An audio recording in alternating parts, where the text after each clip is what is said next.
नमस्कार, मैं सिताब कादरी। आज voice of India news channel के साथ में मैं आया और मैं एक ऐसे ग्राउंड पे आया हूँ और एक ऐसे व्यक्ति से आपको मिलाना चाहता हूँ कि बहुत छोटी उम्र में, मतलब एक छोटे से घर से निकला हुआ एक बंदा आज इतने बड़े मुकाम पर बैठा है। और कहने का मतलब कि बहुत स्ट्रगल किया, बहुत पुरुषार्थ किया उसने। और ये पुरुषार्थ के बाद पूरी पूरी इसने जहमत पूरी लगा दी क्रिकेट के अंदर काफ़ी खेला, क्रिकेट में अच्छी बॉलिंग की, अच्छी कीपिंग की।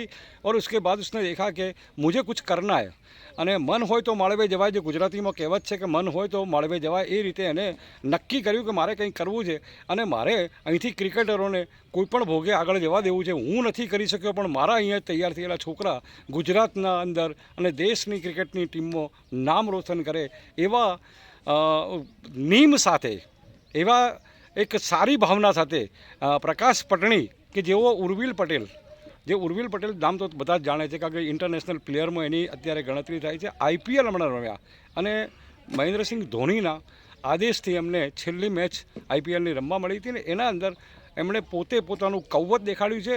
મુશ્તાક અલી ટ્રોફીમાં તો આપણે જોયા છીએ ને, અને અન્ય રીતે જોઈએ છીએ કારણ કે બનાસકાંઠાના લોકો તો સારી રીતે ઉર્વિલને ઓળખે જ છે. પણ ઉર્વિલ અત્યારે આ જે મારી જોડે બેઠા છે પ્રકાશ પટણી, એ પ્રકાશ પટણીના કોચ તળે અહીંયા છે. અત્યારે જે બીજા જોઈ રહ્યા છો એ તમામે તમામ નાના બાળકો છે. એમને પણ એક એટલી મોટી ઉમ્મીદ છે કે અમે પણ ઉર્વિલની માફક આગળ જઈએ. પ્રકાશભાઈ, કેટલી સ્ટ્રગલ કરીને કઈ રીતે તમે અહીંયા સુધી પહોંચ્યા છો? નમસ્તે જનતાને. મેં ક્રિકેટ બારામાં તો બહુ બધું સ્ટ્રગલ કર્યું છે. હું પણ રમી ચૂક્યો છું 17-18 વર્ષ ડિસ્ટ્રિક્ટ. એના પછી મેં કોચિંગ કેમ્પ ચાલુ કર્યો. આજ કોચિંગ કેમ્પને લગભગ 22 વર્ષ થવા આવ્યા છે. અને ઉર્વિલ પટેલ જે કેમ્પ ચાલુ કર્યો ત્યારે ઉર્વિલ પટેલથી મેં સ્ટાર્ટ કર્યું હતું. 6 વર્ષનો હતો અને ઉર્વિલ પટેલ આવતો હતો. ત્યારથી અત્યાર સુધી એને કોચિંગ આપ્યું. અંડર-16 સ્ટેટ રમ્યું, અંડર-19 વર્લ્ડ કપ 2020માં રમ્યો રહ્યો.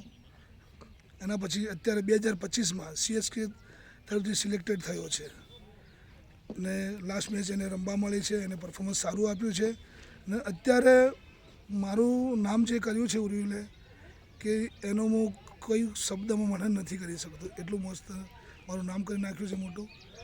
અને અત્યારે PCC એકેડેમી મારું ક્રિકેટ કોચિંગ કેમ્પ ચાલી રહ્યો છે અને ખૂબ સરસ એમના પ્રતાપે ચાલે છે.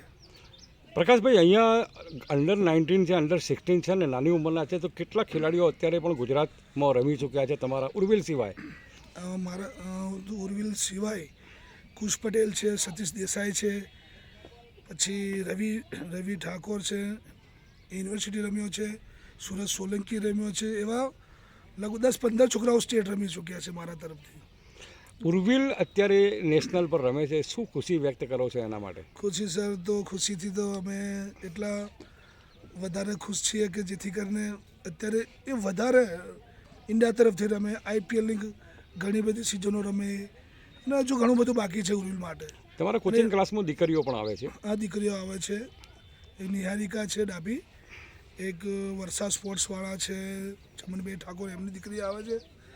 વત્તા એક વિનોદભાઈ છે ચૌધરી, એમની ખુશાલી દીકરી આવે છે. અને દીકરીઓ બહુ સરસ બોલિંગ બેટિંગ કરે છે અને ફિલ્ડિંગ કરે છે. બહુ સરસ રીતે પ્રોત્સાહિત આપીને આપણે કોચિંગ આપીએ છીએ એમને. નવી પ્રતિભા છે, ઉગતા ક્રિકેટરો છે, શું કહેવા માગશો એમના માટે? ઉગતા ક્રિકેટરો તો અત્યારે એટલું બધું કોચિંગમાં આપણે ધ્યાન આપીએ છીએ તે જેથી કરીને આગળ રમવા માટેની મારા તરફથી જે બી કોચિંગ મળે છે એમને ફૂલ ટાઈમ એ હું કોચિંગ આપવા માટે તૈયાર છું અને છોકરાઓને એકદમ તૈયાર કરીને ઉપર લેવલ રમે એવી મારી ભાવના છે.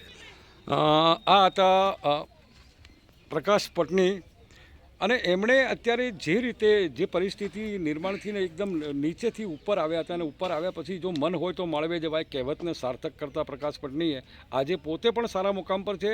ઉર્વિલ જેવા લોકો ઉપર રમે છે ને અત્યારે જે અહીંયા ઘણા એવા યંગસ્ટર છે કે જે ગુજરાત બી રમીને આવ્યા છે ને બીજા, અને દીકરીઓ બી આવે છે. એટલે ખરેખર બનાસકાંઠા અને ખાસ કરીને હવે તો જય શાહ અમારા ગુજરાતી છે અને ગુજરાતીના કારણે અમને ઘણું બધું પ્રોત્સાહન અહીંયા મળે છે અને અહીંથી પણ લોકો આગળ જશે એવી એમની ભાવના છે. Voice of India news, Sitab Kadri, Palanpur.